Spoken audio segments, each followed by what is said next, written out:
Hello students, आज हम start करेंगे क्लास 9 फिजिक्स का chapter force and laws of motion. Now सबसे पहली चीज़ हमारे पास फोर्स होता क्या है। What is force? किसी भी चीज़ को पुश करना, मतलब धक्का देना या पुश कर देना, या किसी चीज़ को अपनी तरफ खींचना, वो क्या कहलाता है? फोर्स। जैसे ये एक बॉक्स है, इसको आप धक्का देंगे, बहुत बड़ा बॉक्स है, इसको धक्का देंगे।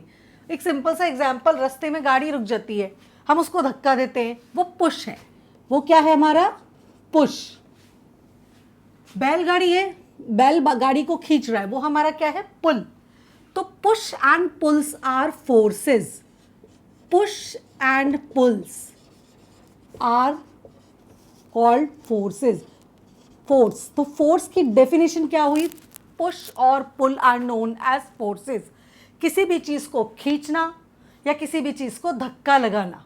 अब ऐसा नहीं है कि मैं इस दीवार को धक्का लगाई जा रही हूँ, ये फोर्स नहीं है, क्योंकि ये मूव नहीं हो रही, हम वर्क कर रहे हैं, लेकिन फोर्स लगा रहे, वर्क डन जीरो है। यहाँ पे हम क्या लगा रहे हैं? लगातार फोर्स लगा रहे हैं इसके ऊपर। ये पुश या पुल नहीं हो रहा तो हमारा वर्क डन जीरो है। लेकिन किसी भी चीज़ में हम धक्का दे रहे हैं, उसे पुश कर रहे हैं या पुल कर रहे हैं, एनर्जी अप्लाई कर रहे हैं, तो वो हमारा क्या होता है? फोर्सेस।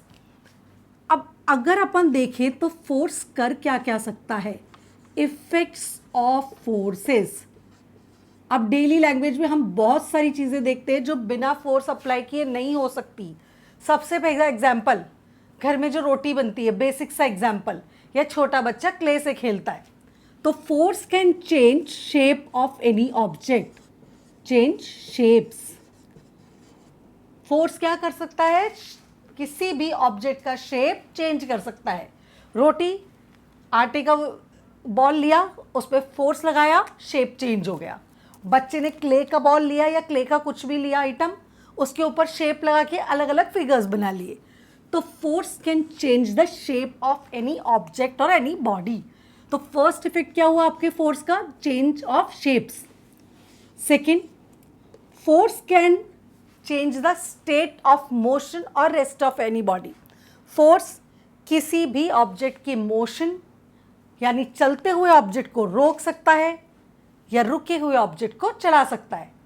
फुटबॉल का मैच चल रहे थे अभी, फुटबॉल रखी, प्लेयर आया, फोर्स पैर से लगाया, रुकी हुई फुटबॉल क्या हो गई?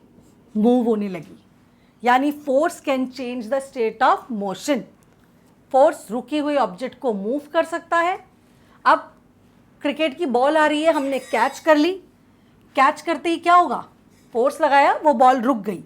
तो force can change the state of motion. Force can change state of motion, मतलब एक फोर्स या तो मूविंग ऑब्जेक्ट को आपके स्टॉप कर सकता है, या एक रेस्ट में रखे ऑब्जेक्ट को, ऑब्जेक्ट इन रेस्ट को मूव कर सकता है, ऑब्जेक्ट इन मोशन में ला सकता है। नेक्स्ट इंपॉर्टेंट चीज, force can change the speed of an object. Change the speed. Force किसी भी ऑब्जेक्ट की स्पीड को चेंज कर सकता है। जैसे बैडमिंटन, दोनों प्लेयर्स कंटिन्यूसली शटलकॉक पे मारते हैं, स्पीड कंटिन्यूसली क्या होती रहती है? चेंज होती रहती है। क्रिकेट का एग्जाम्पल, एक बॉलर किसी भी बॉल को फेंकता है, उसकी स्पीड डिफरेंट होती है। जब बैट्समैन उसको हिट करता है तो स्पीड क्या हो जाती है? चेंज हो जाती है। तो force can change the speed of any object. Then force can change the direction of moving object. वही शटलकॉक का एग्जाम्पल या क्रिकेट बॉल का एग्जाम्पल, एक बार शटलकॉक एक डायरेक्शन में आती है, जब उस पर फोर्स लगता है, उसकी स्पीड के साथ साथ उसका डायरेक्शन भी चेंज हो जाता है। स्पीड के साथ साथ क्या चेंज होता है? डायरेक्शन। सिमिलरली क्रिकेट में बॉलर एक पर्टिकुलर स्पीड से एक पर्टिकुलर डायरेक्शन में बॉल डालता है बैट्समैन की तरफ, बैट्समैन उसे बैट से हिट करता है, स्पीड भी चेंज हो जाती है, डायरेक्शन भी चेंज हो जाता है। नाउ अभी जैसे अपन ने देखा, अपन इस दीवार के ऊपर फोर्स लगा रहे हैं, लेकिन ये ऑब्जेक्ट मूव नहीं करता। कई बार ऐसे होता है, एक बहुत बड़ा बॉक्स रखा हुआ है, हम लगाते रहते हैं, फोर्स लगाते रहते हैं, लेकिन ये ऑब्जेक्ट मूव नहीं करता। यानी कोई हमारी चीज़ है या कुछ है जो हमारे फोर्स को क्या कर रहा है, बैलेंस कर रहा है। तो ये फोर्सेस जिसमें नेट फोर्स जीरो होता है क्या कहलाते हैं, बैलेंस्ड फोर्स। नेट फोर्स इनमें क्या है, किसी ऑब्जेक्ट पे लगने वाला जीरो। यहाँ फ्रिक्शनल फोर्स और ग्रेविटेशनल फोर्स इसको बैलेंस करते हैं हमारे लगे हुए फोर्स पे। जिस टाइम हमारा फोर्स ज़्यादा हो जाएगा ये बॉक्स आगे बढ़ने लग जाएगा, ये बॉक्स आगे बढ़ेगा, देन फोर्स किस क्या हो जाएगा, अब अनबैलेंस्ड फोर्स। फोर्स क्या हो जाएगा now, unbalanced force. So force balance भी होता है और अनबैलेंस भी। बैलेंस फोर्सेस जब किसी भी ऑब्जेक्ट पे सारे जितने भी फोर्स लगते हैं, चाहे वो ग्रेविटेशनल हो, चाहे फ्रिक्शनल हो, चाहे हम लगा रहे हो या कोई और टाइप का भी फोर्स हो, नेट रिजल्ट उसका जीरो आता है।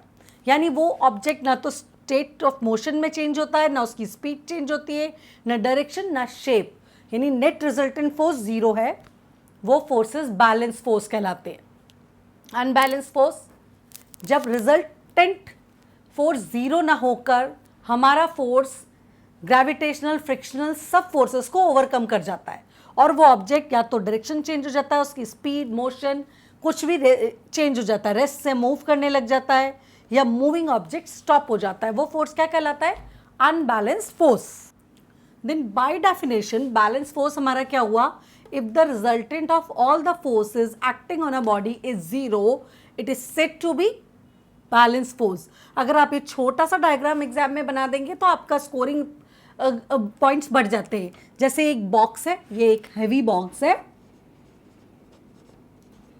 इस पे चार फोर्सेस लग रहे हैं, force of our push, force of friction जो बैलेंस कर रहा है एक दूसरे को, force of reaction and force of gravity.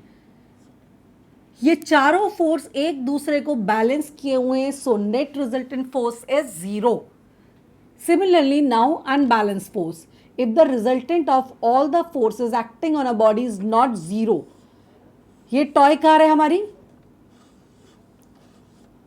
Same इस पे भी अगर हम यही चार फोर्स देखें, force of our push, force of gravity, force of friction, force of reaction, force of gravity, हमारा पुश जब इन तीन फोर्सेस को ओवरकम कर जाता है तो ये कार क्या होने लग जाती है, मूव करने लग जाती है। तो unbalance forces can produce motions in stationary objects, they can stop the moving objects. जब हम बाइसाइकिल चला रहे हैं, बाइसाइकिल चलाते ही क्या होता है, एयर के फ्रिक्शन और ग्रेविटी एक्सेट्रा के फोर्सेस को ओवरकम करके हम जब फोर्स अप्लाई करते हैं तो हम बाइसाइकिल को आगे ले जाते हैं। एक बहुत अच्छा सा एग्जाम्पल और है टग ऑफ द वॉर, रस्सी खींचते हैं हम, जब दोनों टीम्स का फोर्स बराबर होता है तो क्या होता है, रस्सी खींचेगी नहीं। जब कोई एक टीम ज़्यादा फोर्स अप्लाई कर देती है उसके ऊपर तो दूसरी टीम उसकी तरफ आ जाती है, वो एग्जाम्पल है अनबैलेंस फोर्सेस का।